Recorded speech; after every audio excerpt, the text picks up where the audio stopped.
Need to clear your chat history in the DeepSeek AI app? Whether you want to delete a single conversation or wipe everything at once, I'll show you exactly how to do it in just a few taps. Open the DeepSeek AI app and ensure you're logged into your account. Tap the two horizontal lines at the top left corner to open the side menu, where you'll see all your past conversations. To delete a specific chat, long press on it until a menu appears.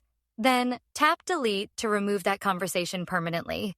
If you want to clear all chats at once, tap your profile picture at the bottom to open the settings page. Scroll down until you see the option Delete All Chats and tap on it. A confirmation pop-up will appear, warning you that all chat history will be permanently erased and cannot be recovered. If you're sure, confirm the deletion, and all conversations will be removed. Now you know how to manage your chat history in DeepSeek AI.